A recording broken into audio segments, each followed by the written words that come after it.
మీకు తాయితు కట్టుకోవాలనుకుంటే ఆ తంత్రం మీకే చెప్తాను, కావాలంటే కట్టుకోండి. మంగళవారం అష్టమి రోజు ఏం చేయాలి? ఆ రోజే మార్కెట్కి పోయి వెండిది ఒక తాయితు తీసుకొచ్చుకోండి, బొడ్డు తాయితే.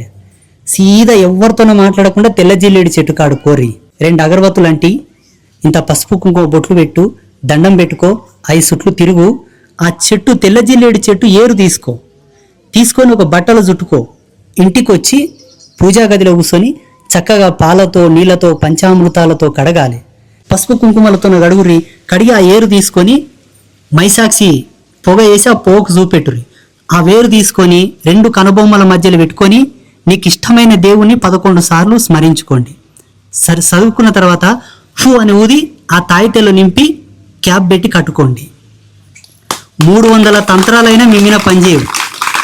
లేదు ఇంకొంచెం దానికి ఎనర్జీ క్రియేట్ చేయాలనుకుంటే తెల్ల ఆవాలు దంచి పౌడర్ చేసి నింపండి, ఎర్ర గురిగింజలు తెల్ల గురిగింజలు దంచి పౌడర్ చేసి నింపండి, గోమతి చక్రాలు దంచి పౌడర్ చేసి నింపండి, పసుపు కొమ్ము ఉంటుంది కదా, పసుపు కొమ్ము దంచి పౌడర్ చేసి నింపండి, కుంకుమ పువ్వు నింపండి.